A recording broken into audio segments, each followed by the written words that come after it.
Welcome everybody to another episode of Ball Hogs PH. We're back in full force once again. Aaron Untitled, Jinno here inside the Digital 5 studios. Of course, you got Mo Twister all the way back in Las Vegas. Welcome everybody. Another week of hoops in the books and a lot to discuss. How you guys doing? Good. How we're good, man. Yeah, enjoying the playoffs. Yeah. No, we're not. I'm lying. That's boring.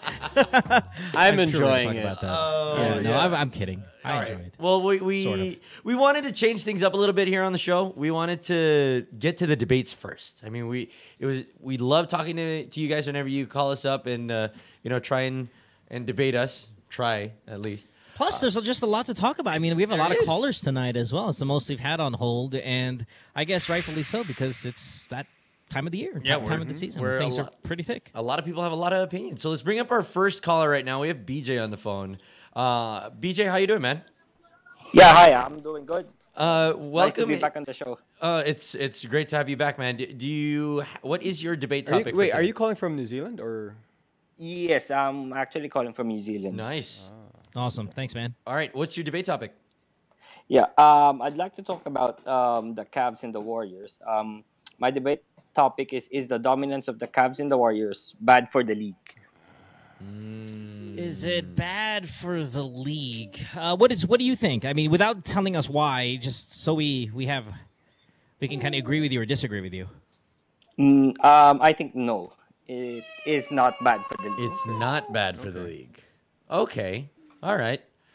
Jinno, what do you think? Do you agree or do you disagree? Well, I love the fact that there's another rivalry. I mean, this is something that I've always wanted, because we haven't seen a real rivalry in quite some time. Yes. So I like the fact that there's a rivalry. I don't like the fact that they're so much better than everybody else.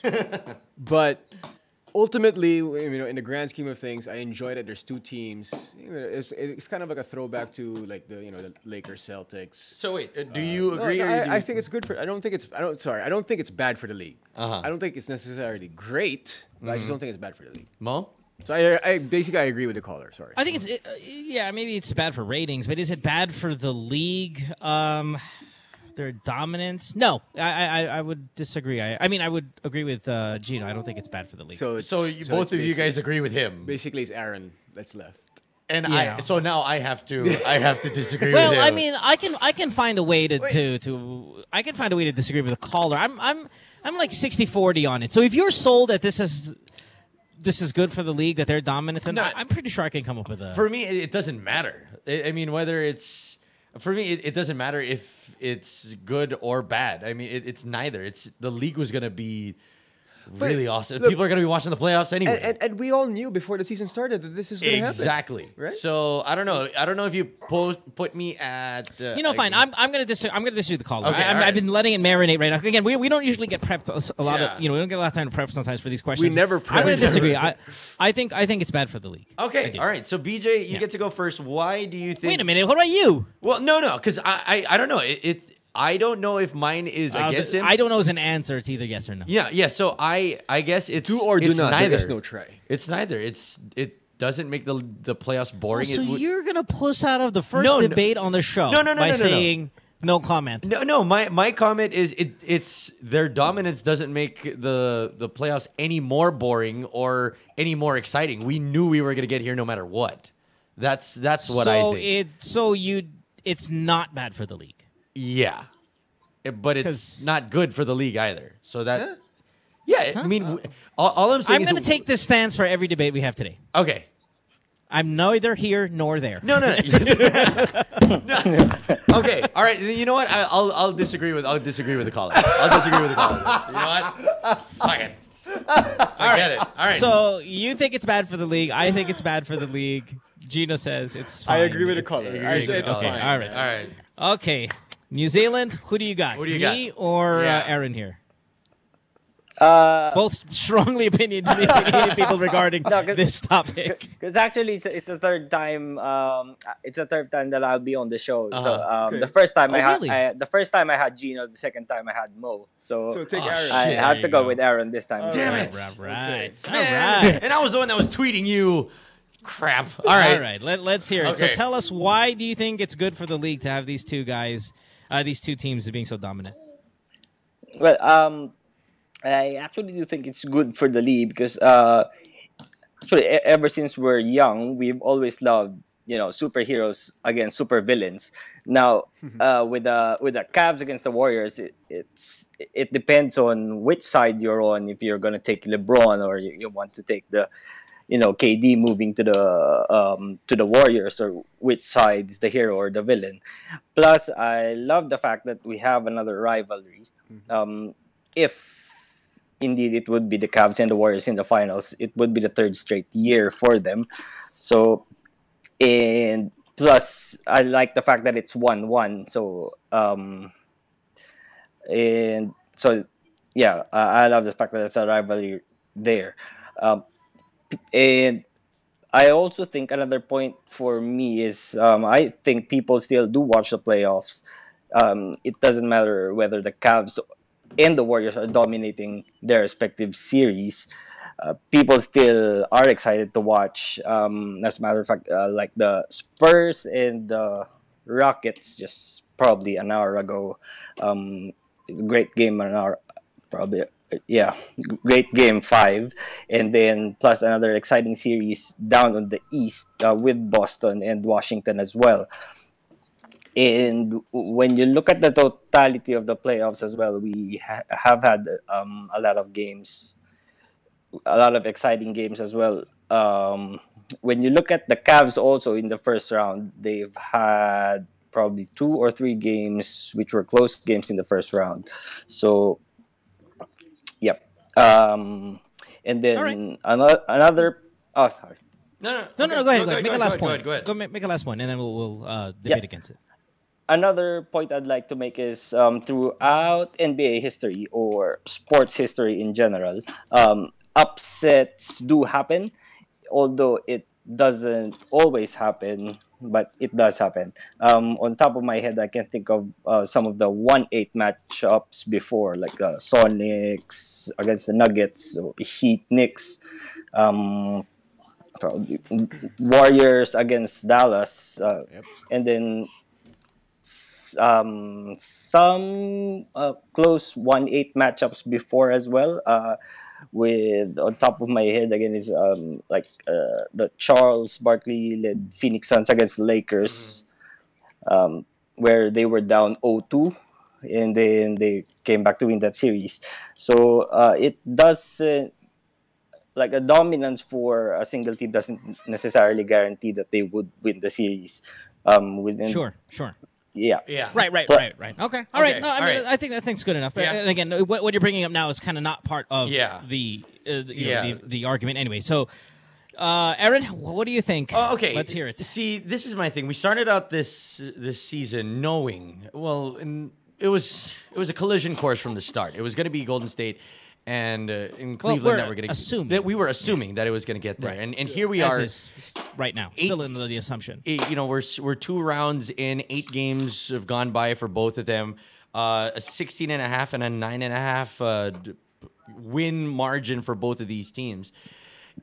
Does it make the playoffs boring? Yeah, and it's. I mean, I don't really. If it was another year, I would wake up at 1 o'clock or wouldn't. I'd stay up until 1 o'clock in the morning Philippine time to watch the game, or wake up early for a 3 o'clock or maybe even the 6 o'clock game to watch it. Now, I mean, if it's a Cleveland game or a Warriors game, I'm not really that excited to see them trample all over Utah or over Toronto. I mean, I remember there was one game that I woke up early just saying, like, okay, I'm going to watch the Warriors-Utah game, and it was like 19-2 to start out, and I was like, okay, time to go back to sleep. But it's also across the board. I mean, you brought it up that there have been a lot of upsets, whether it was a 1-8 or a 2-7 or even a 3-6 in different playoffs. We haven't seen that. It wasn't even close. I guess the closest would be the Cleveland and Indiana series, but when it got to game 3 and 4, it was, I mean, aside from the CJ Miles shot, it's just, LeBron has just put his class all over everybody in the East, and the Warriors are just controlling everything. We got to wait another month for these two teams to play. I mean, if it's going to be Washington and Boston, is it really going to be any different than what we saw against Toronto? I don't know. Well, am I that excited to see an Eastern Conference Finals? I'm a basketball fan, so I will be excited to see it. But will Game 2 and Game 3 really be any better than Game 2 and Game 3 of the semis? I don't know. It's just the Warriors ran over Utah. We were here on the show. We were pleading for Utah to get into that set. Hey, I wanted the Clips, but I wanted to see Utah as the best defense in the league, with the defensive player of the year on that team, and they just did nothing. Is that a knock on the Utah, or is it just how good and dominant the Warriors are? Does it make it any less of an interesting series? Yes, it kind of does. So that's my thing. I don't know. All right. Okay. Shall we vote? Yeah, I guess. And then your thoughts. Well, I'm gonna. Yeah.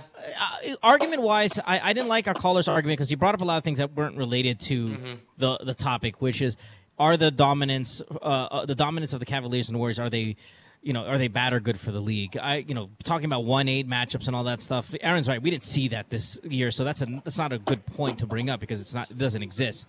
But I think this is where I feel that it might be bad for the league is that this is what you get when you have these super teams, quote unquote, right? When major top 5, multiple top 10 stars in the NBA are now on one team, you don't get a lot of competition come playoff time. You're right. We have to wait over a month now to see this Cavs, Warriors, these two dominating teams meet in the finals. And in the meantime, we get rather boring, in some series, boring basketball when it's supposed to really, really exciting. Exactly. Up to 3 days ago, every semifinal game, this is semifinals, right, were decided by double digits. First time in NBA history. Just the other day, the news of basketball was dominated by a guy's basketball shoe that was $500, and he's never even played one single game in the NBA. And that was the #1 story in the middle of the semifinals for each conference. So that shows, I think, that the ratings are maybe taking a hit. The interest of what's going on right now is taking a hit because the Cavs and the Warriors are so dominant, and we're all now looking for something to talk about while we wait an entire month for the finals to start. And I mean, it's also taking a look at all the rest of the different things that are going on. You're right. There's no sideline stories. I mean, everybody was trying to make stories out of this guy and that guy debating, or like this guy and that guy talking trash and all that. It is getting boring looking at two teams. I mean, yeah, you're right. Listen, some teams loaded up for the playoffs. Toronto loaded up for the playoffs, right? Yeah. They got Tucker. They got Ibaka. They got their asses kicked. Washington was coming in hot and exciting, and that's a really good series, like you said. But it's not dominating the headlines because we know the moment whoever wins in that series, whether it goes 7 games in the very last second, both of them lose. Yes. So there you go. That's my point. So that's, I think, the problem with such dominance is that it doesn't bring interesting playoff series that even the guys on TNT, when the inside the NBA, they're struggling to look for material to talk about because it's a waiting game. We're all waiting for June. Your thoughts? Well, I mean, like I said earlier, I agree with the caller. I like the fact that there's another rivalry. Again, the two teams are probably too good compared to everybody else, but it's not their fault. I mean, throughout the history of the NBA playoffs, you usually have two dominant teams, one in the Eastern Conference, one in the Western Conference. And sometimes, fine, you have the guys challenging them. You have, the series are, it gets closer. There's no challenger whatsoever. Yeah, no, but I get it. But I mean, but we all knew this was going to happen. Yeah, but I mean, I guess what I'm saying is this. I mean, it's, if you're asking me personally, if I think that in my eyes, if the players have been a little bit boring, no, because I enjoy watching good basketball, and these two teams, the Warriors and the Cavs, are playing good basketball. Yeah, no, but no one else is though. Nobody else is, and that's the point. I mean, every prediction that we made, whether it was the Cleveland, all the predictions here, we said Cleveland and Indiana. We said that would go at least at the most of 6. We gave them a chance of winning 2 games. With the Utah and Golden State series, we said that it was going to be over in 5. We said that they were at least going to win 1 game. They didn't. This is the first time that that 2 teams have swept both series since Magic and Isaiah Thomas. Yeah. So And- that's how dominant. But that's my whole point. In the you just brought it up. In the history of the NBA, you have two teams, whether it's the Lakers and the Pistons, the Lakers and the Celtics, the Bulls and they didn't even get that. No. They would lose some games. They would drop some games. These two teams have not dropped games. They barely drop quarters. But that's because Plus, I mean, let's look at the other two series. Let's not talk about because we're talking about in the playoffs in general, the league in general. Yes, we know watching the Cavs are exciting, even if they dominate. Watching the Warriors exciting when they dominate, but we only see them for 4 games. Yeah, and we're seeing everybody else for 7 games. So what are we seeing in say a Celtics-Wizards matchup? I love that matchup. A 12-point win, a 10-point win, a 27-point win, a 19-point win. So even though the series is tied at 2 coming into tomorrow, the wins have all been blowouts. So they're not exciting, hard, like, oh my God, what's going to happen here? They're blowouts. The series says 2-2, which I guess, quote unquote, makes it exciting, but the games aren't exciting. And then let's take it to the Rockets as well. Okay, it's 3-2, San Antonio's, they won this evening, but those games, aside from tonight, were all kind of blowouts in a sense. So while it looks great when you say series 2-2, 3-2, the games are not close games, and that's what makes it hard to watch. Exactly. So now it's I think it's too much. It's too harsh to say that it's hard to watch. No, well, it's not. It's. I mean, look at the stat that ESPN put out a while ago. Maybe you're not as engaged because you're not. I mean, viewers aren't as engaged because the game's not close. But I wouldn't say it's hard to watch. No, I mean, I still watch it. I mean, we are all still watching we all it. still watch it, but I mean, I think that the super teams are so dominant that it kind of, a lot of the time, I think regular fans or regular viewers who are kind of, they just jump on come playoff time are not very interested in these things because we're all waiting. Now, again, we're all basketball fans. It's great. Yes. But, I think it suffers when you have such two dominant teams, when you could have great series everywhere, but we're not getting that. We're getting blowout after blowout after blowout. So do I win this? So I win this? I give it to Aaron on this one. Yes. I just didn't. I give it to the caller. What? All right, fair enough. What? Because I agree with him. Yeah, but you agreed with him before. I'd like to add another point about it, which makes it more exciting. I think with the dominance of both the Cavs and the Warriors, just imagine if they both sweep up until the finals, which makes the hype, the anticipation of the fans. Yeah, but I mean, I want to see them play. In the modern time, we want now. We don't want a month from now. Okay, I want to see them play. Right. You know how long has it been since Fizdale said, "Oh, they ain't gonna rook us"? Remember when that was a big quote? That was like fucking 3 months ago. Yeah. It feels already. It's been so long when some of these headlines have come out. It's just, that's my point. All right, thanks for the call, man. PJ. We appreciate it. Have a good Thanks, one. man. You great won one. anyway. Yeah. All right. Next caller. Next caller, we got JP Briones joining us right now. JP, are you there? JP. Yes, hello. How you doing, man? Welcome to the show. What is your debate topic? Okay, so hi guys. My debate topic is about the Rockets. Can the Rockets win a championship with their high offensive game plan? They always say that defense wins championship. So can Houston win with their game plan? Yes. Okay, with their high offensive game plan. Gino. Well, I mean, they're like Warriors light. I mean, and the Warriors have won. They're the free app version. And they're the beta version. Yeah. But they came in after. I mean, can they? Yeah. Is it probable? Maybe not. Will they? No. Maybe not. But they can, right? I mean, it's not. Mo? Yeah, I think they could if they got that far. I mean, it's- the problem is they have to go through Golden State. Now, if they go through Golden State, can they beat the Cleveland Cavaliers? Yeah, I think so. Okay.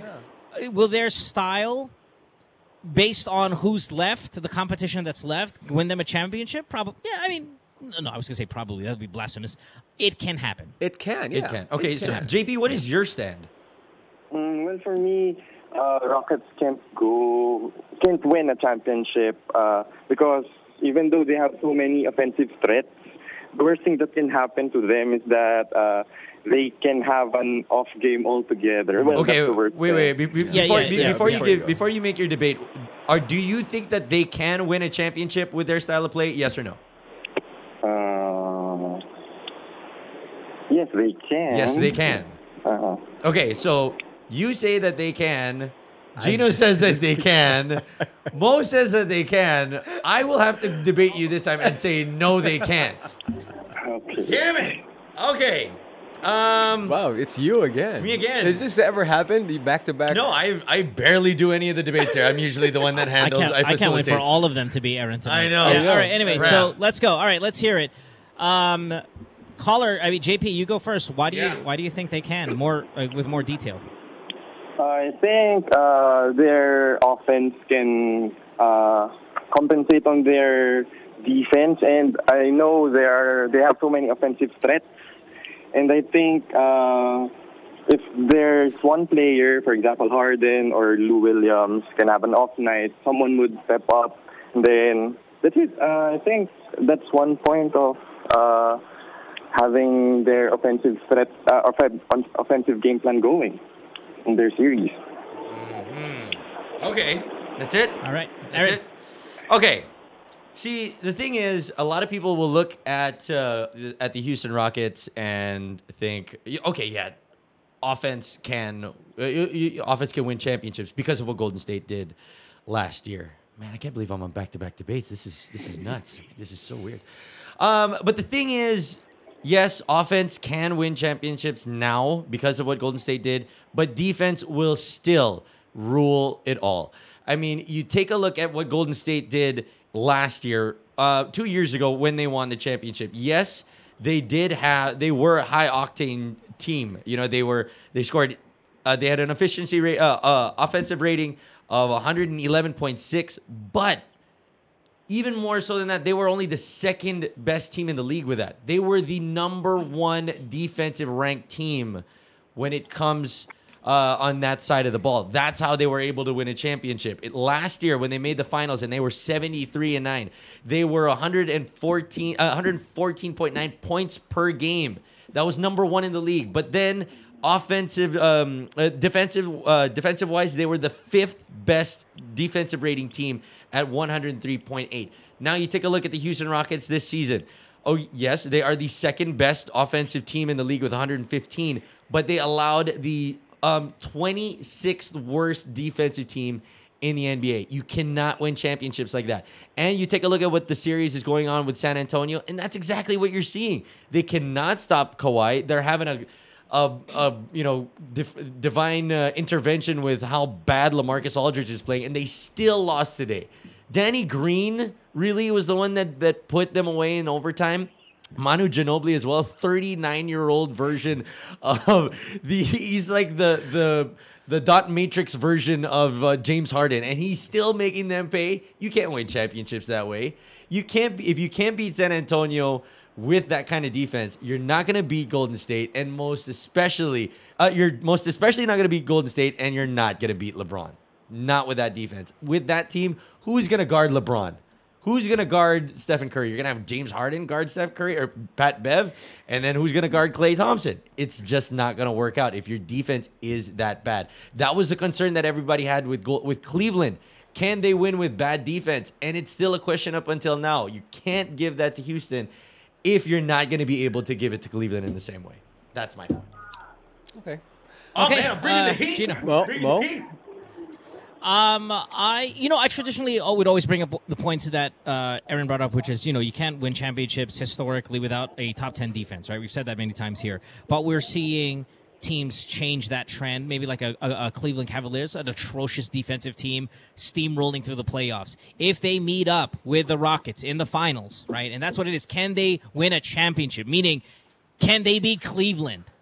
Absolutely. With the firepower that they have, with Cleveland's porous defense, hell yeah, it could be a shootout. And I think they can outshoot Cleveland on not any given night, but it'll be a tough series, a 7-game series, and they can win a championship using that style. It's going to be high scoring, but it's possible because Cleveland doesn't play a lot of defense themselves. So the true test, though, for Houston is, can they beat the Golden State Warriors, which is highly, highly, highly unlikely. But say something happens, they get lucky, they bomb from 3 the way they're supposed to. We know what the game plan is. We know what the game plan. They're going to shoot threes. They're going to shoot a lot of them. And if they go in, they win ball games. Yep. When they shoot 40% from the three-point line and above, they win ball games. They shoot 40, 50 threes a game these playoff games, and they win when they make them. So if they make their threes, they can shoot with Golden State, and they can certainly shoot with Cleveland. So that style, the no defense style, historically is a bad idea. But with what's left, the competition that's left, they can absolutely win a championship, considering who's left. Like, we're assuming the Celtics or the Wizards don't advance to the Eastern Conference Finals. It's clear that Cleveland has the green light, right? If a Golden State Rockets Western Conference Finals, that's an interesting matchup. The Warriors are likely still going to win, but if the shots fall, as they do when they win, then, dude, absolutely the Rockets can win a championship. So you don't agree with me. because your argument regarding defense is the same argument we can use against Cleveland and the Warriors. Yeah, but I mean, there's no defense there. Yeah, but you can't say. Well, I guess. Yeah, you are right. If you're gonna give it to Cleveland, you have to be able to give it to Houston in the same way. I guess that's what you're trying to say.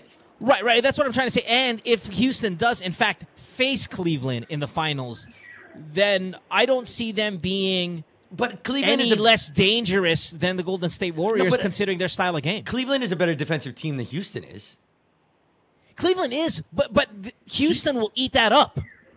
Just because Cleveland's a better defensive team doesn't mean that if they face Houston, they'll be able to stop Houston. Houston can still shoot the lights out on any given night against the Cavaliers' defense. All right, Jinno. So considering the scenario of Rockets-Cavaliers, can the Rockets win a championship, which is the question?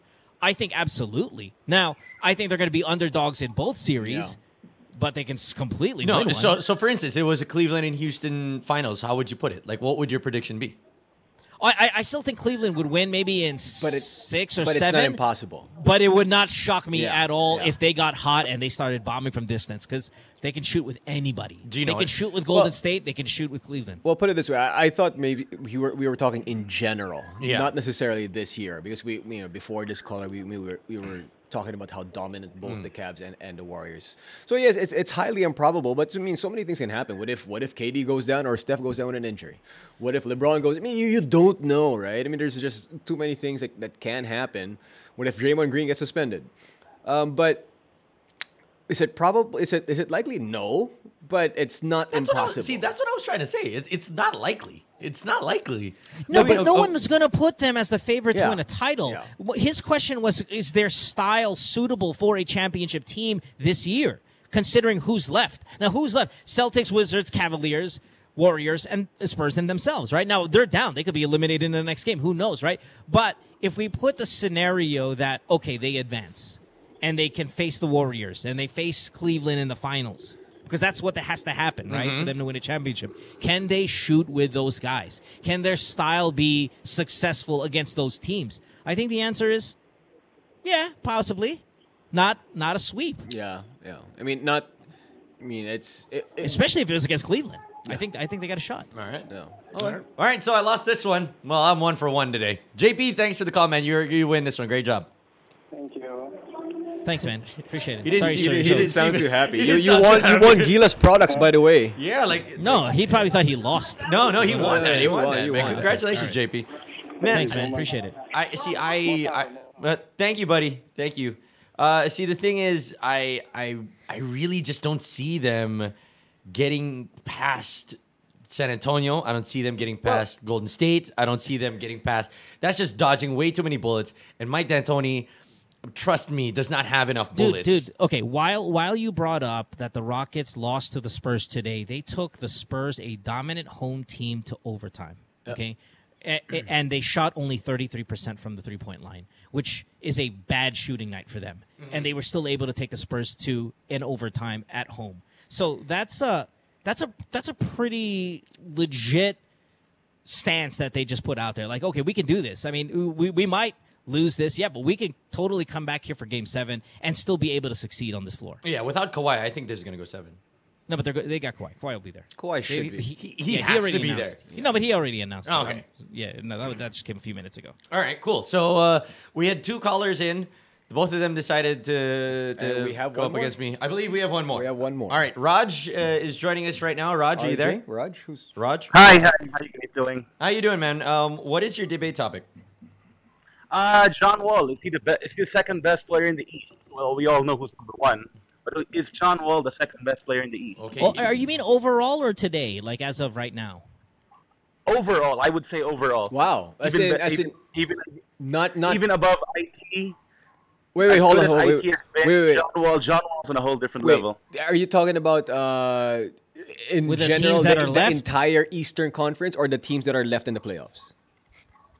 In the entire Eastern Conference, in my opinion, John Wall's the second best player. Okay. After Okay. Wow. After Okay. All right. Rogers. Okay. All right. That's fine. Yeah. No, the reason why we're speeding up because we can't wait Yeah. to argue with you. I'm gonna agree with him. Wait. You know, I'm gonna. I'm gonna agree with him. Wait. I'm gonna step out of the. I'm gonna step out of the way on this one. You know. Wow, the entire Eastern Conference. Puss. Fine. Yeah, I would have to say. I'm gonna disagree, but I'll Jeez, wait, I'll tell. there's a lot of you can players there. you can disagree, but don't tell us who you Yeah. think is better. Yeah. Okay, I mean, I disagree. I disagree that John Wall. I mean, don't get me wrong. Okay, so Don't say who though. Don't say who you think is better. Yeah. All right. We both Gino You know and what? I disagree. You just have to disagree. pick one of us. I disagree. Okay, everybody. Everybody we all What's disagree. wrong with you? I disagree. All right. Wow, on. Aaron is just really. Yeah, I'm feeling it today. All right. Okay. Flip-flopping. So who do you got, sir? Who do you want to debate? Myself? You want to debate Aaron here? You or want to Gino? debate Mo, Twister, Aaron Atayde, or Gino Rufino? Raj, Hui. Raj, are you there? Raj. Hello. Rajiv. Oh, hello. Rogers. Sorry, guys. I just lost you. Yeah. I just got you guys. I got you guys No worries. backwards now. Sorry. Yeah. Okay. We all disagree with you. Who do you want to debate regarding this topic? Whoever, You have whoever. Mo. No, Aaron, you have to pick just, one. You have to just, pick just one. Say You have- say Mo, say Aaron, say Gino. It doesn't matter. one of the three. I'll go with Gino. All right. Gino better. Okay. Gino. Okay. All right. All right, Gino. Who do you think's the second best player in the East? Well, I mean, I can name a few players. Wait, but not- do we want to get Raj to Give go me your first? second best. Yeah, no, but I want Yeah. to hear his answer, Yeah. and then we'll talk. We'll ask. Okay, what's who his is it? Who is it? Don't give Y first.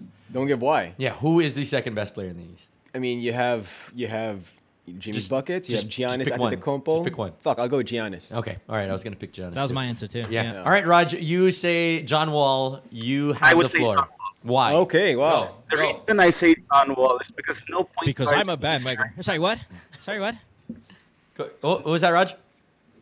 Okay, my reason for picking John Wall in the East is because no point guard in the East right now is able to control the game the way John Wall does. From end to end, his assists, his points, the way he controls the game is unbelievable.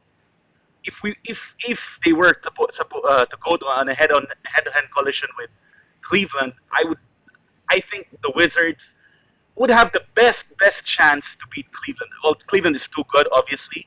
But if I had to pick Boston or Washington to go play Cleveland, I would pick Washington. I think they're more well equipped to beat Cleveland.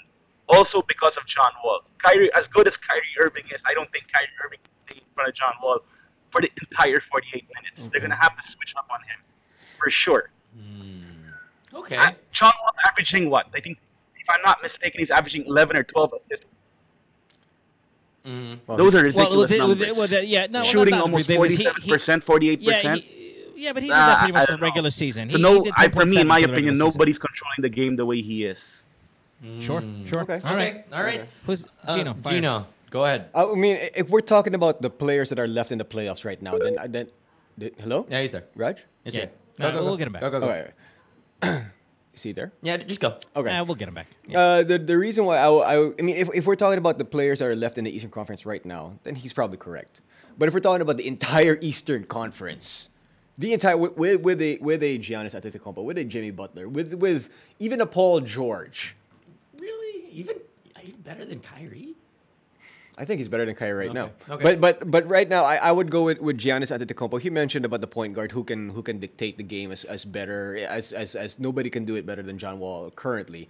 Well, I mean, don't get me wrong. Before the season, when the playoffs started, I said that this is the coming out party of John Wall. I said that this guy is going to be I would put him in the same breath now with the likes of Kyrie, with the likes. I mean, before he was kind of like a notch below, but he's gotten to that level specifically because of what he's done in the first and parts of the second round. But to say that he is the second best player in the Eastern Conference, I think it's a little bit of a stretch. I think he's a great player. I think he is he's probably the best point guard in the Eastern Conference, but not the second best player. First of all, you have this guy who is about 7 feet tall, who can play any position in basketball, who can play both ends of the floor, who can dictate the game, not just by scoring, but by playmaking as well, and by playing defense. I'm talking about Antetokounmpo, the Greek freak. Sure, he's not in his prime yet, and that's the scary part. He's not even in his prime. He's entering his prime. So the fact that this guy who doesn't back down from anyone, he is going to go after LeBron, and he's done it before in the regular season. He's actually matched up well with the Cavs, and that's one of the reasons why I thought that Bucks, had they advanced to the second round, would have probably given the Bucks their best series. And I do believe that, even though, because they're a matchup problem for Cleveland. They're too young, they're too athletic. They wouldn't have probably won the series, but they're too athletic for the Cavs. So I think Giannis is definitely. I mean, if you were to start a franchise and you had the choice in the Eastern Conference, not with picking a player from the Eastern Conference, not named LeBron, for a player that's not named LeBron James. Then I'm going with Giannis. Well, that's because. But there you go. But you just answered my. No, I'm going with Giannis for the sole reason, obviously, because you said the guy's 7 feet tall, can do anything, can do everything all over the court. But right now, right now, I would have to go with John Wall just because of he's more mature. He knows the game better already. Giannis is going to need at least 2 or 3 years to develop. I get his point. If you're going to start a franchise, you would go with Giannis. But if you had like one game, you had to win one game. I would have to go with Wall because just the ridiculous assist numbers and the steals. Oh my goodness, he's playing defense as well. So when you add the defensive Wall, it's really, really, really, really hard to stop the dude. All right, Mo, your thoughts? Yeah, I mean, again, he said today, but in general, like all of them, and I still have to think. I think Giannis is better. I think Jimmy Butler's better. I think Kyrie Irving all better than John Wall. Yeah, I would. Much more dominant two-way player. You keep talking about defense as well, and I love that. I love that you bring up defense. He's not a better defender than freaking Jimmy Butler is. And Jimmy Butler can hit shots, can create offense. True. Does the steals, does all of the things that you were saying. Maybe has a more reliable jump shot, can hit threes at a better clip. Giannis, I mean, the only weakness in his game is probably his three-point shot. But everything else, if we're talking about defense, 1.9 blocks in the regular season, 1.6 steals, shot 52% from the field, incredible numbers from scoring, rebounds, and all that stuff. Dude, so yes, right. Number five rated player in fantasy all year long. So I think Giannis is the second best player in the East. I think Kyrie Irving is still above beyond John Wall. The only reason why we don't get to see him right now doing it is because they don't need him. They're just they're not playing. They're just creaming everybody else. Doesn't he take a notch lower then? Because with that being said, the fact not at all. Because his team is good doesn't mean that he's a lesser player. It's just I agree. But the fact that he's not doing enough, he doesn't have to do all of that. He doesn't need to though. I agree. He doesn't need to. But the fact that he's not doing it, that you have to give credit to John Wall because he has to do it for his team. Well, no, because John Wall is their best player. Yeah. Cleveland's best player is not Kyrie Irving. It's LeBron James. So the usage rate on LeBron is far greater, and he's the point guard there. So he's going to have the ball the entire time. Kyrie, is not the primary ball handler on that team, so you're not going to get a lot of usage. You're not going to get a lot of TV time when they're blowing people out and LeBron's, takes all the attention. True. Skills-wise, I still think Kyrie's better, even though he's a poor defender. His offensive game is far superior to John Wall's. He has that Mamba gene in him too. Right. But dude, again, it doesn't take anything away from Wall. I think Wall has had a great entire season, and he's had a fantastic playoffs. But if your question is he's the second best player, I have to disagree. He might be the fourth. Probably I put him as highest for me. But that's still not a bad place to be. He's still a fantastic player, and this season was Just real great asking for though, him. if you Yep. guys had to pick one team against Cleveland, who would you go over? Washington. Or I'm Boston? with you, man. Yeah, Yeah, I would. Washington I think the Wizards are, Yeah. are going to be the biggest threat. Yeah, but they would definitely be the biggest threat against Cleveland. yeah, we don't know what biggest threat means. Does that mean 4-1? I think maybe 1 game, 2 games. yeah. See? That's the thing. That's at the rate they're going right now. Jesus Yeah. Christ! It looks like the Warriors are going to play Cleveland, and it's going to go Game 7, and I don't know what's going to happen. You know what, Right. You know what, Yeah. Raj? You're a cool caller, man. You might not win. You might not win most vote, but just because you're a really cool caller, I'm gonna vote you so that you can win some stuff courtesy of the show, man. Thanks, man. Thanks for the call, So but you- you can call no back worries, anytime. And you win Gilas products. So the control room Awesome. will let Let's you go know. Philippines. Yeah, All right. man. Thanks for the call. No worries, guys. Hi, More buddy. power to Thanks, you. brother. Thanks. Appreciate it. All Hang right. on. Enjoy the rest of the playoffs. That will pretty much wrap up. I like that topic though. That was good. That it was not a player that you would draft and start a franchise with. It was just like if you had one right game, now. One game you had today. one game today. And that's not named LeBron James. I would still go with Kyrie though. If it was one game today, I would still go Kyrie. Because Kyrie's just a beast, devastating, man. dude. Yeah, Kyrie's- We're not getting to see it right now. But Yeah. he's the owner of the greatest shot in NBA history. So I mean, You gotta give him Eh, that, man. dude, yeah, no, Kyrie can I ball, love man. both players. He's legit. All right, let's move on. Our 1-on-1s are now done. Let's head on in now to our triple threat. We're not going to take any breaks whatsoever. We're just going to be steamrolling right through this Really? like we Are we? were Okay, like we were let's a do it. Cleveland Cavalier team against some whatever Eastern Conference team. Let's start out your triple threat, and it is the game that just wrapped up, went into overtime. Again, some of the topics here, we already lined them up, not knowing what was going to happen on our debate. So we will be discussing them thoroughly right now. It's the San Antonio versus Houston series with that game going into overtime. Kawhi Leonard goes down in the final play of fourth quarter. Doesn't play a single second of overtime. And yet, because of Manu Ginobili, like I said, the beta version of James Harden, they walk away with a 3-2 series lead. Guys, your thoughts on the series? What needs to happen for both of these teams for them to book a ticket and play against Golden State in the Western Conference Finals? Guys, Mo? Yeah, hit more threes. Hit threes at a higher clip. The wins with the Rockets, when they win, again, I said it during their debates, they'll shoot 40, 50 even, three-point attempts. And when they make anywhere, upwards of to 40% or above, they're going to win the ball game because you can't come back. You can't beat a team that hits 44% of their three-pointers and they take 48 of them. It's just the numbers are not there for them. So they need to hit their threes. I think the Spurs have to you hear this all the time. Let Harden do Harden. Just don't get killed by someone else. I'm sure Pop has prepared them to go, okay, when Harden drives, don't collapse on him. If he's going to go to the hole, let him go to the hole. Do not allow him to pass the ball to any of those other deadly three-point shooters, and all of them can hit one, and all of a sudden, you're down. So I think controlling the three-point game for the Spurs and, on the other side, hitting those three-pointers. They only hit 33%, as I said earlier, in tonight's game. They lost that game, and it was close. So imagine, their biggest weapon, even when they struggled, they took the San Antonio Spurs, a great home team, to overtime in the playoffs. They beat San Antonio already in San Antonio. So this team is dangerous, even when they struggle from the three-point line. And that's rare. When they hit it, they win. And that's what they need to do. They need to hit those threes. Pretty much, everybody knows. Like, the Rockets really have one game plan, and that's it. They got one move. That's about it. If they make their threes, they win. If they don't hit their threes, they lose. It's as simple as that. No matter, it's almost as if it's not even what the Spurs do anymore. If you ask me, it's really if the Rockets will hit their threes. Because the Spurs are going to be consistent. They're gonna at times play two bigs, whether or not that's going to be good for them or not. Sometimes you see the benefit of it. Sometimes, most of the time, I see that they don't. They suffer when they have the two bigs out there, but they're going to try different things. Obviously Kawhi's whether or not he's going to be 100% or not, that might be a big factor come the next game. But it really boils down to me, if the Rockets are on fire, like they were in Game 1. I can't see the Spurs beating them.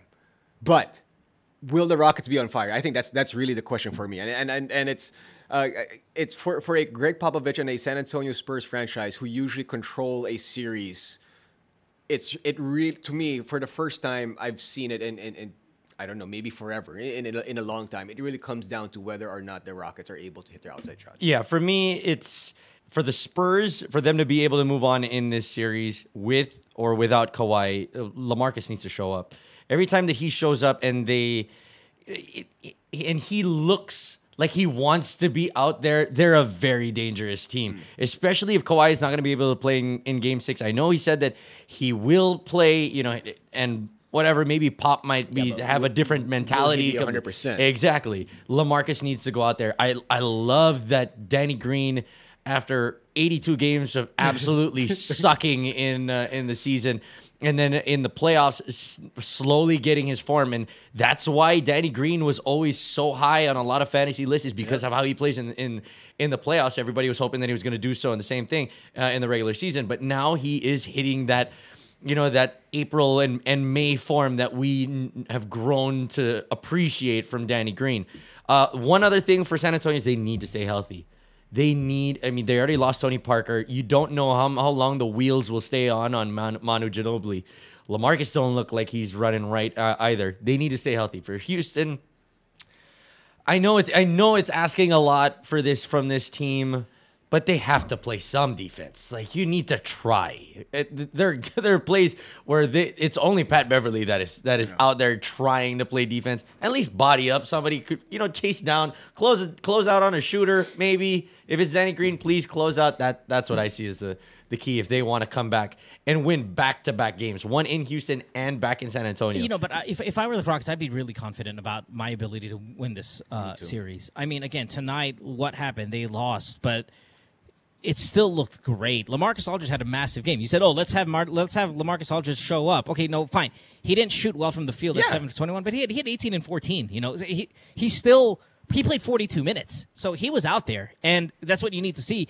And they still took him to overtime. Danny Green, Manu Ginobili, these guys are not consistent contributors, and they had great games. Plus, remember, James Harden screwed up at the end. Turnover after turnover after turnover. I think he had 3 big turnovers in overtime. He had 9 overall. He almost had a quadruple double with, what did he do? 33, 10, 10, and 9 with 9 turnovers. So things fell apart for Houston, and they barely lost. On the road.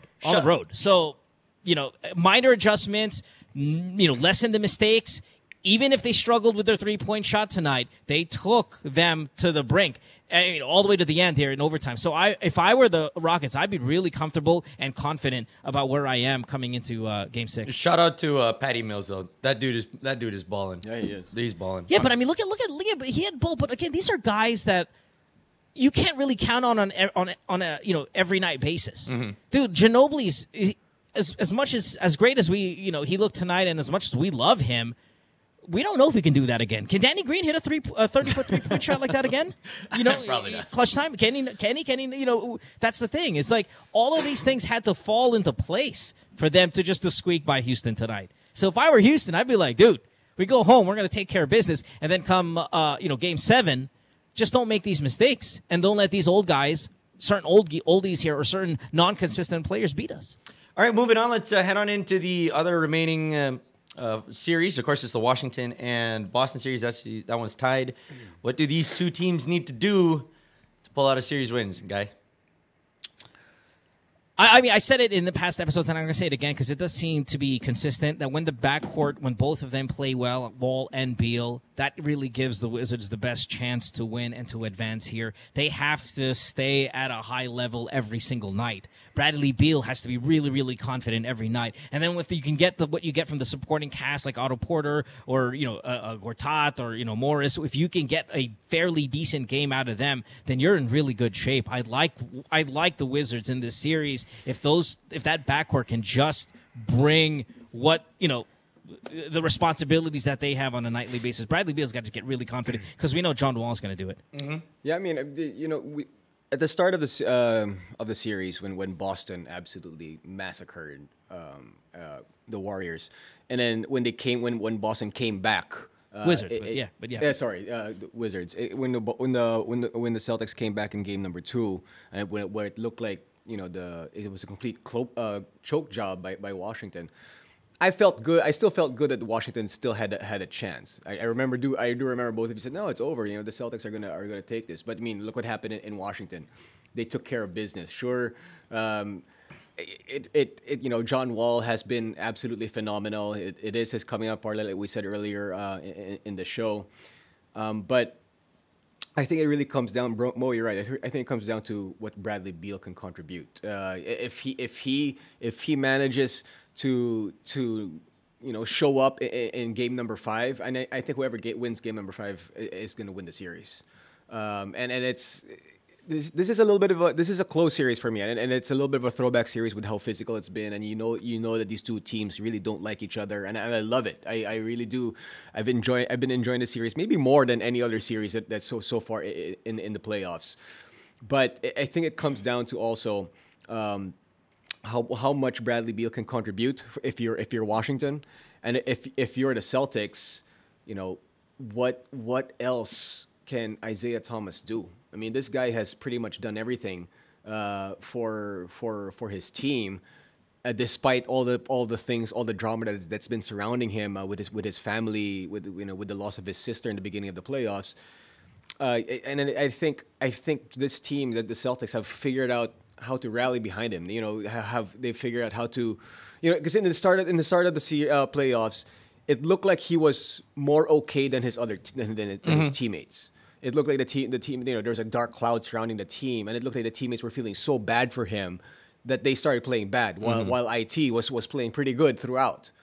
So for the Celtics to end up winning this, the other guys need to contribute. The other guys need to step up, while Washington, it really comes down for me, because you know what you're going to get with Wall. It really comes down to me, for me, what Beal can do. I think it's whoever can keep their cool. I mean, we saw it in Game 3 and Game 4 when, actually, pretty much all throughout the season, when these two teams play each other. Whoever keeps their cool long enough is the team that can hold on to a win until the very end. I mean, the whole thing with Kelly Oubre, just like massacring Olynyk, he erased him. And then, of course, when they got to game number 4, Boston looked like a little bit more the team that was on edge. Washington looked like the team that was a little bit more relaxed. They were more fluid. Yep. And you saw that, again, it goes back to what Mo was saying. Bradley Beal was playing really good basketball because his head was in the game. He wasn't looking out to see if somebody was going to clothesline him or anything like that, or if he needed to retaliate on anybody. Whoever can keep their cool the longest. And I guess whoever wins first on the road. I mean, it's as simple as that. Whoever wins first on the road, not unless all the home teams win and Boston takes this. Washington needs to win game number 5. I think Washington needs to win that. Yeah, and again, the number I think I put out there is 60 points. If Wall and Beal combined can get 60 points, or in that ballpark, they're going to win the games, and they're going to win the series. And that's what has to happen. I mean, you said, what can we ask more from Isaiah Thomas? Well, he has to play better. He has to play better in the losses. He's in the 2 losses. He had 13 points in that first loss, which is awful. And then he had 19 in game 4. So this is a very backcourt. The series is going to be decided by the backcourt. Isaiah Thomas by himself, or the combination of Wall and Beal, and they have to target that magic number, which is 60 points. If they can get it from that backcourt, they're going to win this game. They had 56 the other day, which is a tad under 60, but they were able to pull it off. So who wins? Wizards. 7? I'll give it to Washington. I say Wizards in 6. Yeah, Wizards in 7 for me. I'm gonna go just to be different. I'll go Boston in 7.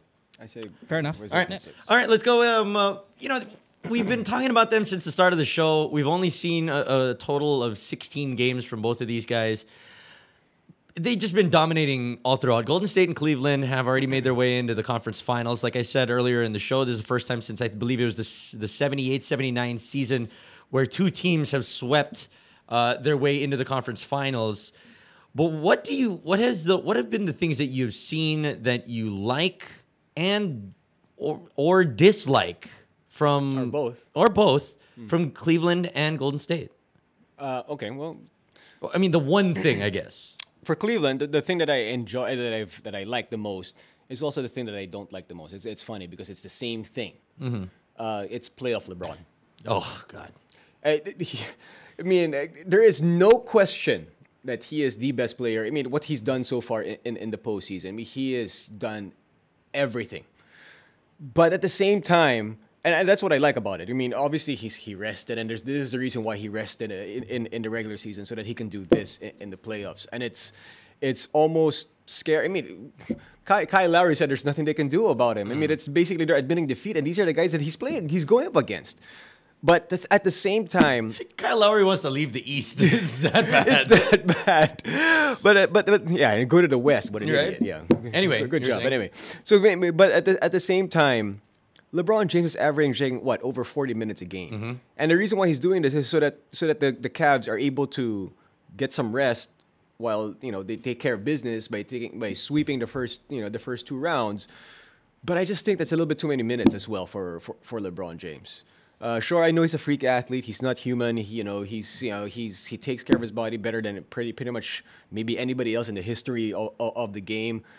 But you're still putting him out there, and when during times that you probably don't really need to. So I would probably try to manage his minutes a little bit more, just to make sure that he's that nothing can go wrong. Because if he goes down, even with a sprained ankle or something, if something goes wrong with LeBron, that's it. It's game over. It's done. Mo? I mean, if we're talking about the Cavaliers, Yeah, let's I start guess with the Cavs. First, I like LeBron's improved free throw game. That's one thing I like.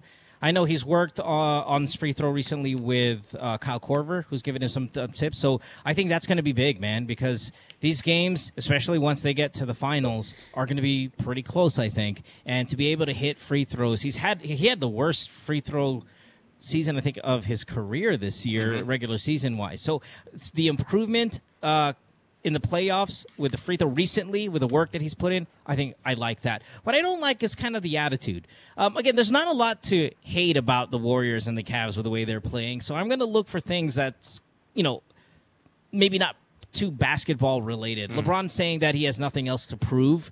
Well, then why are you playing, man? Like, there are things to prove still, I think, if you're LeBron, that you can get the best of Golden State if you guys meet up in the finals. There are other things, I think, that have to be done. He put out a quote the other day, I have nothing else to prove in terms of my legacy. Absolutely. Winning this year is a huge thing for your legacy. I don't think you're in the Jordan level yet. You're certainly in the conversation of top 5, but there are still other things to prove. Or why are we seeing you so dominant right now? Something must be inspiring you. So maybe I don't like quotes like that. Maybe they're bored. They're just waiting. They're saying shit that they don't mean. But the other day he said that he has nothing to prove. I disagree. I think there's still a lot of things that you need to do. For me, the one thing that I do like is I like Kyle Korver. This is the reason why they brought Kyle Korver in. Not to only be a free throw coach for LeBron during practices, but also hitting those shots. He had like 16 in the third quarter in game number 4, and that was the one that really set that game apart. And I like that addition.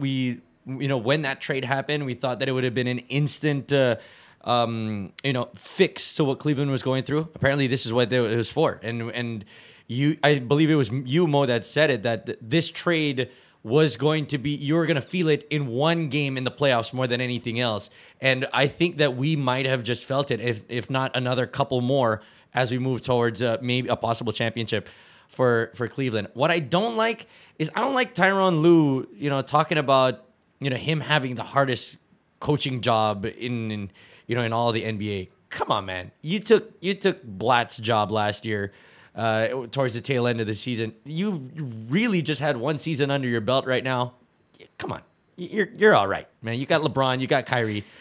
Your job is hard, yeah, but I mean, you're really coaching only half of the time. Maybe he means it's hard to be a coach for Cleveland, like because you don't get to say much. Again, yeah, you don't get to say much. You don't get to call plays. You don't get to sub people in and out. They just do it on their own. Yeah, I mean it's so. Hey, front row seats the entire season and all the way to the finals. I'd agree with him if he meant it's the hardest job to be a coach, to exercise my job description. Then yeah, you're probably right. All right, what about the Golden State Warriors? For me, what I like about the Warriors, I mean, you saw it in that last game when Steph wasn't playing, or sorry, 2 games ago, when Steph wasn't playing that great, and then when Clay wasn't playing that great, and then you had KD dominating. So basically, it's to show what I like is how KD and Steph have kind of figured things out.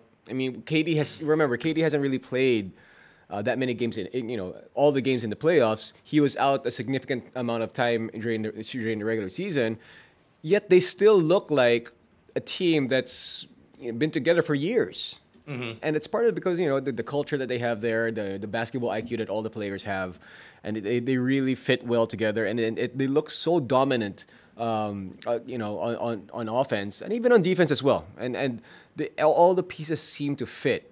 And just the fact that KD and Steph, especially in crunch time, that they've managed to, you know, they've shown that they know how to work with each other in crunch time, and I think that's, you know, that bodes well for them. What don't you like? I can't think of anything. Really? I really can't. I mean, maybe if I have to nitpick one thing, I don't like Mike Brown. Well, again, Mike Brown is kind of like Tyronn Lue. He doesn't really need to do much. He doesn't need to do much. He just sits there, you know, takes a nice view of the game and all that. Mo, what do you think? Come on, but dude, Mike Brown, like, as much as you don't, maybe you don't like him personally, but they just swept the best defensive team in the NBA, and that's not Mike Brown's work, but it you know. Yeah, that's probably a personal thing. What I like about the Warriors, I like JaVale McGee. I like the resurgence of JaVale McGee, and finally, you know, maybe some of the worry about having a thin front court or a weak bench, those worries are starting to go away because JaVale McGee has stepped it up. Now, I know he's had his moments throughout the entire year, but come playoff time when the spotlight's there and the pressure's there, he has not shunned from that, and he's actually, you know, been a quality bench player. He doesn't get a ton of minutes, but he is also not a laughingstock anymore. And I think the Warriors are going to benefit immensely from this. You know, he's a name that you don't really remember when you think about the Warriors because they got the big guns, but I like JaVale McGee this season and this playoff season especially. What I don't like is Kevin Durant's attitude. I feel like recently he's a bit of a dick. They already have a dick. His name is Draymond Green. They don't need a second one. People already don't like Kevin Durant for him, you know, jumping ship and heading to Golden State. The one thing you should do probably if you're Kevin is be a little bit likable. But, you know, he told the mascot in Utah to get the fuck off the court. Just get the fuck off the court. He did a flagrant foul on Rudy Gobert, which was, you know, unnecessary. And, you know, the way he answers questions from the media and whatnot, he's a lot more aggressive. We've seen this for the past few seasons already with Kevin Durant. And I think it's a PR nightmare what he has to go through this season by going to Golden State. At least try to be likable. Don't be arrogant, which is what we see right now come playoff time. And I feel like him and Draymond Green, though you know, issues have been made about the two of them and their relationship this season, you don't want two douchebags on the same team when you have championship aspirations because you're going to have the rest of the world hate you and root against you come the NBA Finals. So I don't like Kevin Durant's attitude right now. I don't mind KD's attitude. I think, you know, he's kind of been that way in the past. Like Mo, you say it in the past couple of years. It's funny after everybody thought of him as a clean cut, nice next door, you know, type of guy, and then he goes against the media. What 2 years ago, and he's kind of kept that edge about him. And to me, I don't mind it too much because I mean Golden State, outside of Draymond Green, they're all such likable human beings, right? Yeah. I mean, it's almost like they're so approachable. That's why it's a waste. It's a waste of their likability when you got two fucking assholes on the same team. That's what I'm saying. Like the Warriors are likable guys, and it's now ruined because you have two guys who just are dicks. But I like the fact that they have some sort of balance. Like it's like they're not just your you know, super goody type of guys. I mean, you have the you know, those SOBs and Draymond and KD. I don't. Yeah, but too much. Sorry, Aaron. Yeah, go ahead. Too much of it is bad for your team, man, and that's why you don't see these guys on the San Antonio Spurs. You don't see you know who's got assholes on their teams? Team that suck. Yeah, you know they got assholes on their team. Yeah, so, but those players suck. I mean, they don't.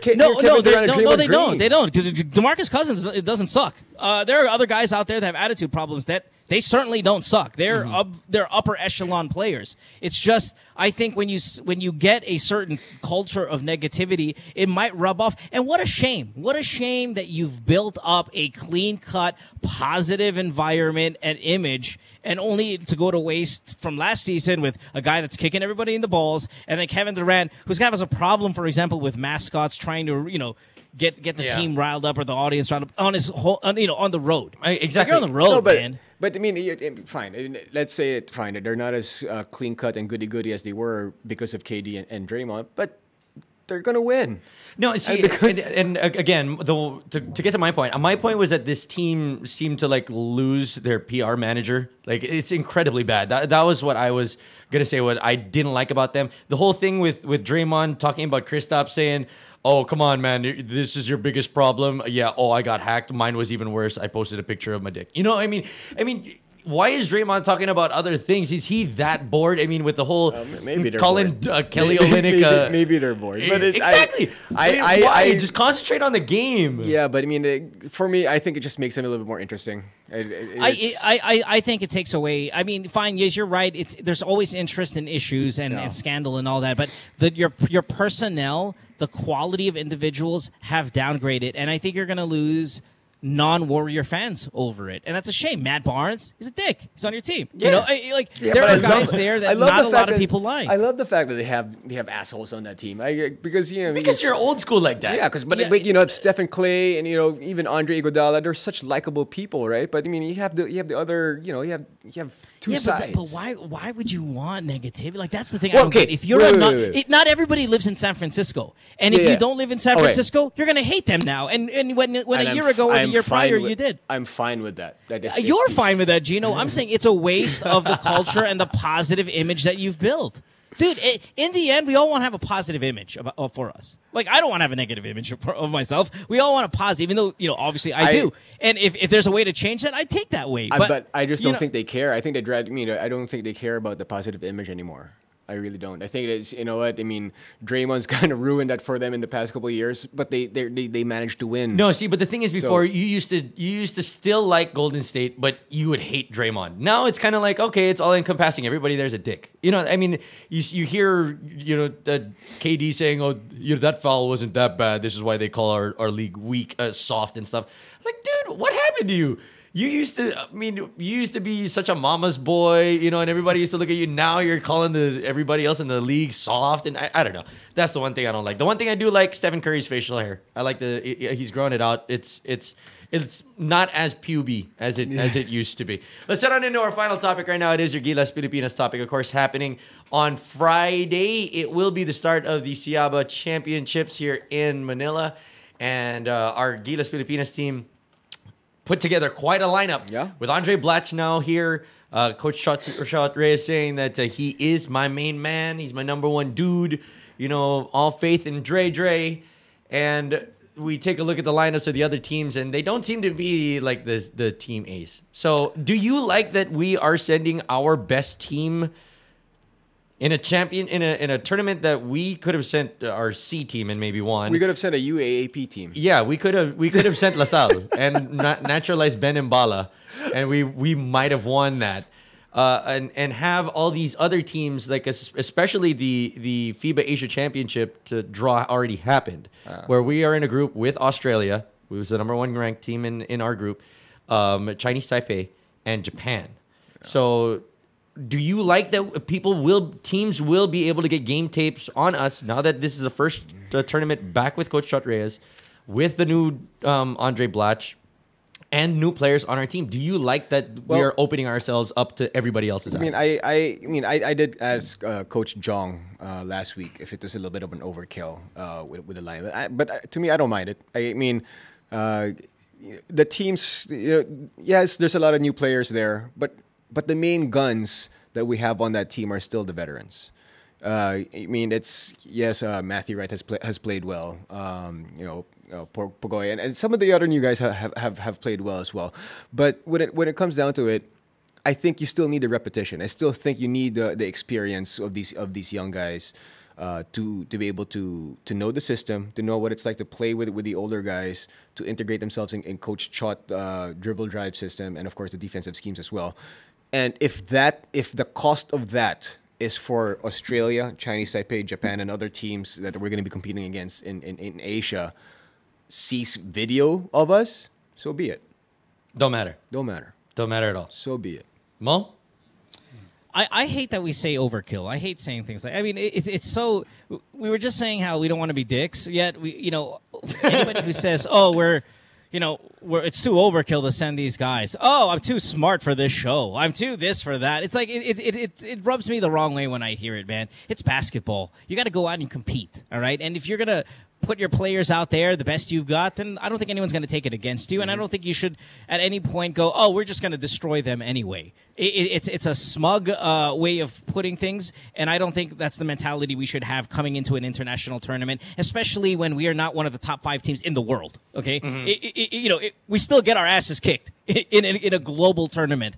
So let's go in there, let's play our game, like you said, Jinno. Let's get some repetition. Let's see how we do. If we win, if we blow teams out, then great. If other teams see us, it doesn't matter because they're still gonna have to play us at some point, and we're gonna still have to play them. Right? I don't think it's a weakness to have other teams watch video on us because come game time, well, it's you do it for your country, you do it for a certain reason and a goal, and some of these things you're not going to see on videotape. To quote Coach Chot Reyes, we'll have more repetitions as Jinno brought up. To quote Coach Chot Reyes about the overkill, he goes, "I don't understand the thinking behind overkill. Yeah. Kapag di naman natin pinadala yung pinakamalakas na team natin at maaksidente tayo, batikos na katakot-takot maabutan natin. It's a damned if you do, damned if you don't situation." That's true, which I though. absolutely agree with. That's true, though. I mean, the teams, of course, Singapore and Myanmar and all of those guys, they know that even if they sent their team A here, they were most likely going to get killed. So, I mean, it's going to be interesting to see. The tournament is happening on Friday. We have 6 games. Do you guys say 6-0 easily? I don't want to say 6-0 just yet. I mean, I still do think we're going to win, but I'd rather just not. There's no playoffs or anything like that. Yeah, A lot of people might be expecting like a quarterfinals and all that. There's not. No, yeah, but I don't want to have to.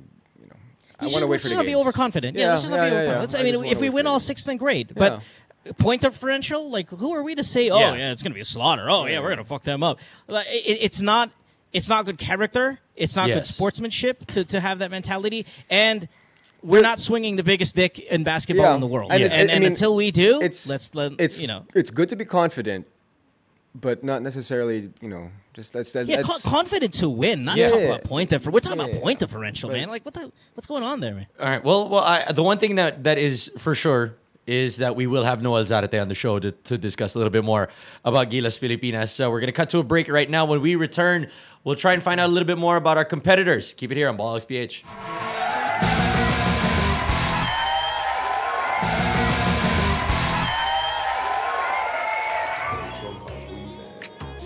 Welcome back, everybody, to Ball Hogs PH. We're down to the final segment here on this week's episode. It's been a really long one.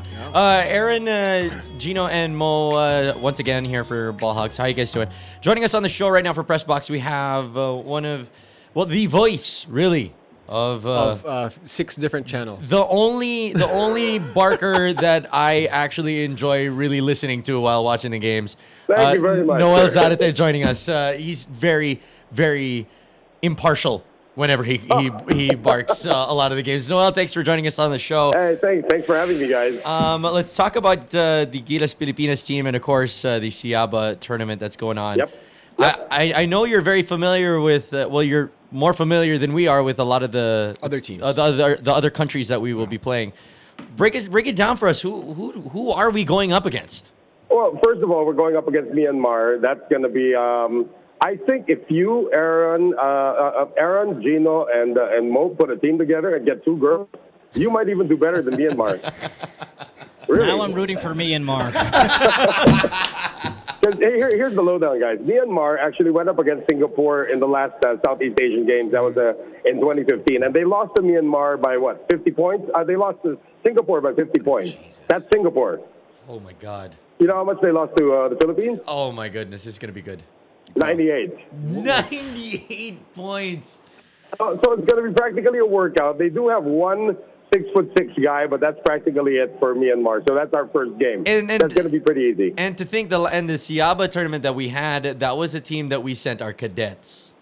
Yeah, that's true. And we beat them by 98 points. You did. We did. 98 points in the 2015 SEA Games. But it doesn't get any easier after that. That's probably the lightest assignment for the Philippines. We're going to go up against Singapore next. Now, Singapore's got 3 players that can actually play in the PBA. Ooh. Yeah, they can. We're talking about Wong Wei Long, their point guard. You have somebody by the name of Delvin Go. He's about 6'7". He actually plays power forward, but he has to play center for the team. And there's another guy there by the name of Leon Kwek. Now, Leon Kwek is a baseline specialist. He can either drive on the baseline or pull up for jumpers. So that's actually 3 players that I think could be PBA caliber that are on Singapore. But the sad part is you got 12 players on your team, and you need to put in 5 at a time. So if these 3 guys sit down for like rest or foul trouble, they're going to have a big problem. But Singapore probably would be a good test in the first half for Gilas. All right, nice. That's interesting. That's interesting to see. And then after that, okay. We're going to have Malaysia after that. And for Malaysia, you know, interesting, I was talking to Coach Jong Wichico last night. We had a show also. He was on. Coach Jong Wichico is saying he's more afraid of Malaysia in the SEA Games than he is for the SEABA, because Malaysia knows that they have no chance of winning the SEABA.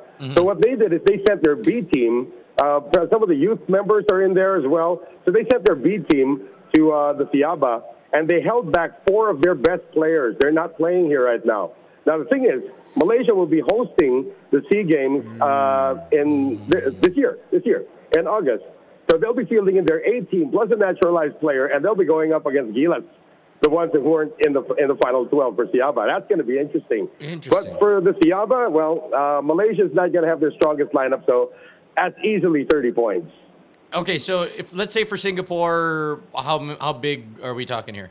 It could be close in the first half. Probably we'd be leading by 15-20 in the first half, but still beat them by about 30, probably 30 points. Yeah, okay. But Malaysia probably 30 in the first half. Wow. Yeah, because you know what, Malaysia, the team they're fielding in, half of that team actually played in the PBA D League for Blue Star Detergent. Oh yeah, that's right. Yeah. Yeah, so half of the team there, that's actually Team B that played in the PBA D League. So half of them are there. Some are from Westport Malaysia Dragons, but not really the big 4 names. You talk about the big 4 names. They have a 6'7" center named Kwek. They have a Machi Kwan, a point guard. They also have an Ivan Yo, who's their best offensive weapon, and a Loshi Fai, who's their best power forward. So those 4 are not on the team right now for Malaysia, but they will be in the team for the SEA Games. So the naturalized player. So so that would be like a very different starting 5 than what we would be seeing in Manila. Oh yeah. I mean, Malaysia probably 30 at the half. Wow. Yeah. Really? Wow. Seriously. Okay. All right. And then after that, the Philippines going to have a rest day, and then I don't remember the order. I think the last team that we're going to go up against is Indonesia. Yes. So it's going to be Vietnam, Thailand, and Indonesia. That's the remainder. Any concern with any of those 3 teams? Well, Coach Jong, and I agree with Coach Jong, he actually calls Thailand the strongest of the opposition, and for good reason, because Thailand has always been, they've had a professional league the longest. They've had a very good national team program, although some of the big names from the old national team, the ones that went here in 2013, are no longer with the team. Their development was pretty steady. So they got half of the old national team and half of the youngsters. And since they did not join the ABL, there's no scouting report on them. But there are a few guys to look out for. You got the Klahan brothers. I can't pronounce their name, sorry. The Klahan brothers are probably the dangerous threat there. And then they have another bruiser, Sokdabe, Gogar. That's one of their other players there. But basically, when the Apiron Vilaychay twins retired from international competition, it's become a weaker team. So that would be the best of the opposition, but still not strong enough to even give Gilas a dent. Well, I mean, from your talks with Coach Jong and the rest of the Gilas staff, you know, what are your thoughts about how? I mean, do they? I know it sounds bizarre to ask this, but are they looking at this tournament as kind of like a practice? I mean, I know we have to win it. I know we have to put our best foot forward and basically take care of business here. But is this more of getting repetition, getting some practice, getting some time, getting to integrate the new guys into the system? I mean, is that really the goal here in this tournament, more than just winning? Oh, sorry, winning number 1, and then that's number 2. Yeah, winning is number 1, definitely. Yeah. We need to win this to qualify for the FIBA Asia Cup in August, because there's only 1 slot for Southeast Asia in that one, so we need to get that one. But basically, you have to know that Coach Shot Reyes is working with 8 new guys. Yeah. It's 8 new guys on the team. The only guys who are returning from being under him as the national team are Jason Castro, Junmar Fajardo. Who else are we talking about there? Calvin. Calvin wasn't there. That team. Calvin wasn't there. Calvin was on the team with Coach Japet. Yeah. But there's only 4 of them there. And Andray Blatche, of course. So that makes it 5. So 7 new guys, actually, he'll be working with right now. So it's integration into the system, trying to get these former cadets to blend with the veterans, and how important it is that they get, or how important will it be for them to actually mesh with Andray Blatche. I was talking to Coach Jong about Andray Blatche. He said he's okay. He likes the new guys. He's actually taken a fondness to Gio Halalon, the smallest guy on the team. Yeah, he's his favorite player right now because Gio Halalon's so feisty, at the same time he's so funny. That's what Andray Blatche said about the youngsters. So that alone, if they can develop that chemistry, that'd be good moving forward. Because we're going to win the SEABA. There's no question about that. But we need to finish in the top 14 in the FIBA Asia Cup so we don't lose our qualification slot for the FIBA Worlds, which is another story altogether. Mm-hmm. Yeah, there's again, tournaments after tournaments after tournaments being thrown around right now that Gilas needs to be a part of. Do you think, though, that this might be like maybe a little wear and tear on the teams with tournaments here, home and away games there, SEA games? The home and away. Actually, the SEA games are going to be sending whoever was not selected to this Gilas, the SEABA squad, because the SEABA squad and the non-SEABA squad, are the guys who weren't selected. We'll be playing practically at the same time during the SEA games and the Asia Cup. That they coincide with each other. Now, with regards to the tournament, I was talking to other sports writers as well. It's the home and away that starts on November 27 that concerns us, because the PBA season is right smack within the home and away. We're taking on Japan on November 29. That's our opening game of the home and away. So after that, it's going to be a week. Then we're going to take on Chinese Taipei, and then it'll be a month before we take on Australia. But the thing is, it's right smack in the middle of the PBA season. I mean, these guys are playing with their professional teams, and then they also have to practice with Gilas. You're right about the wear and tear factor, but if they just pace themselves correctly after the FIBA Asia Cup, they could find a good formula to make everything work when the home and away kicks in. Yeah, how is everybody going with Coach Chot, Reyes? It's we haven't seen Coach Chot, on that coaching staff in quite some time. It must be refreshing for the old faces. And you talked about it yourself, like they need to mesh with the new faces. Everybody getting the system right? Yeah, with Coach Chot, I've been in almost every practice of Gilas since they started. Well, not really. I've been half of them already, but I've been there enough to see that it's nice to see Terrence Romeo as a full-time point guard. It's also nice to see Raymond Almazan playing the three spot sometimes. And when regards to dribble drive, yeah, he plays the three spot. It's an experiment, but it sort of works, especially when there's a pop out coming off a screen inside, and Raymond Almazan comes out and he has to shoot that outside shot. He's actually gaining more confidence, and he's actually starting to mesh. And Coach John was actually saying, this is Raymond Almazan's ultimate tryout. Does he belong to Gilas? Because he's like the guy that they're thinking, all right, he's 6'8", but can he actually make a difference in the squad? So they're giving him so many different roles. It's just nice to watch the Gilas practice, because you always see how fast they are, how good this R.R. Pogoy is, how steady Matthew Wright really is. And when they throw the defense, when Coach Chot says, all right, you play defense, they're defending against the dribble drive. So it's the dribble drive offense against the dribble drive defense, and you got to win.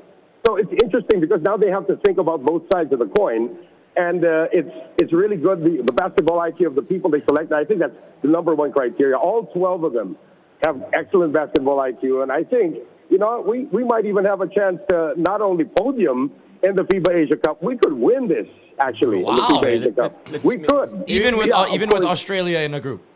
Well, with Australia, that's a different thing altogether. I mean, I don't even consider Australia and New Zealand part of Asia yet. So when you talk about the FIBA Asia Cup, I'm saying China, Korea, those are probably the teams that we can actually beat. Although China stands to gain nothing from actually participating in the FIBA Asia Cup, but they have two national teams. I don't know if you guys know that. Yep. They have two national teams right now.